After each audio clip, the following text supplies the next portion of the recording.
So you've gotten the copywriting character quiz and you've tested as the scholar. I'm going to be diving into what this means, how you can leverage your strengths that come to you naturally as the scholar, and how you can help your team better understand how to implement your unique voice in your content so that you can step out of so much of the content creation and get back to those things that you do best.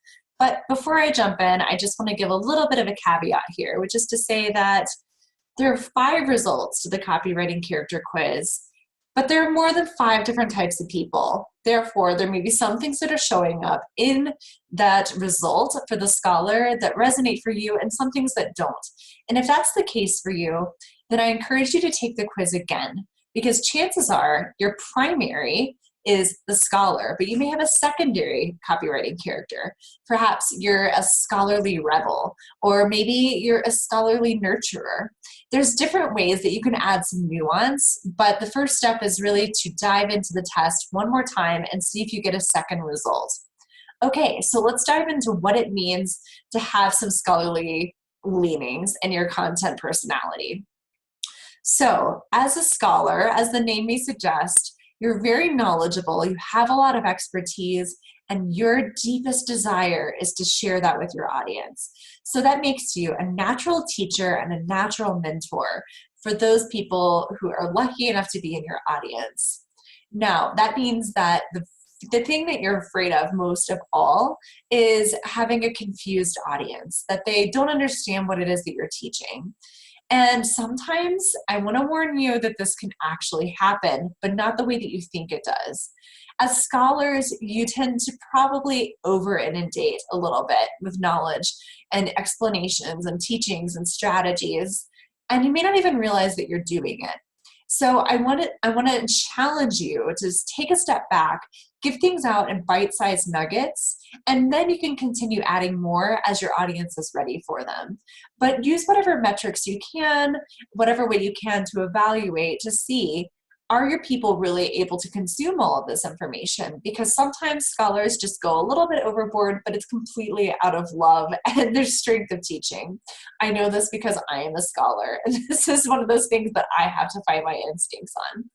So, as a scholar, some of the best ways that you can be sharing content are blog posts that give trainings, like these big pillar content posts that help somebody understand something in depth, giving trainings, master classes, workshops, webinars, etc.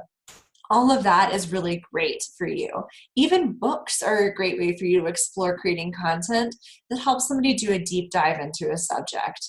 And the other thing that I want to warn you about is a potential pitfall of a scholar, which is leaning on those strategies, data, case studies, etc., but forgetting the emotion piece. So as you're creating your content and as you look back at content you have created, give it that critical eye to see, hey, am I connecting on an emotional level too?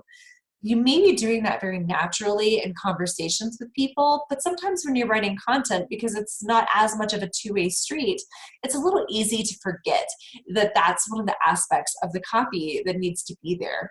So bear that in mind as you go through this process, not to forget that one area that sometimes is just a little bit easy for scholars to forget. You're a great mentor. You're a great asset to the people in your audience. And so I hope that your audience really understands how great and lucky they are to have you teaching them, guiding them along the way. And to remember that as the scholar, your job is to not only teach and explain, but to help them really understand on a deep level. And so instead of going very broadly on topics, I encourage you to go deeply.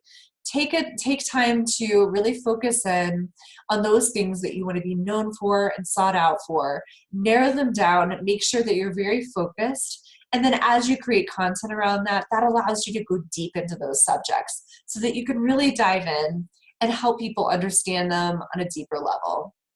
All right, so that's how you can take advantage of your natural strengths as a scholar. And as you hand over this content to your team, the best way to do that is to give them your results packet.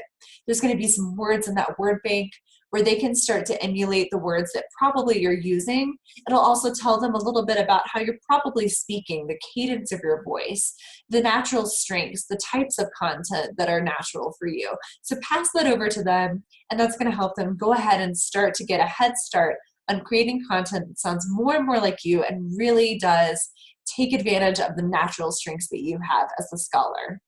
Thanks so much for listening.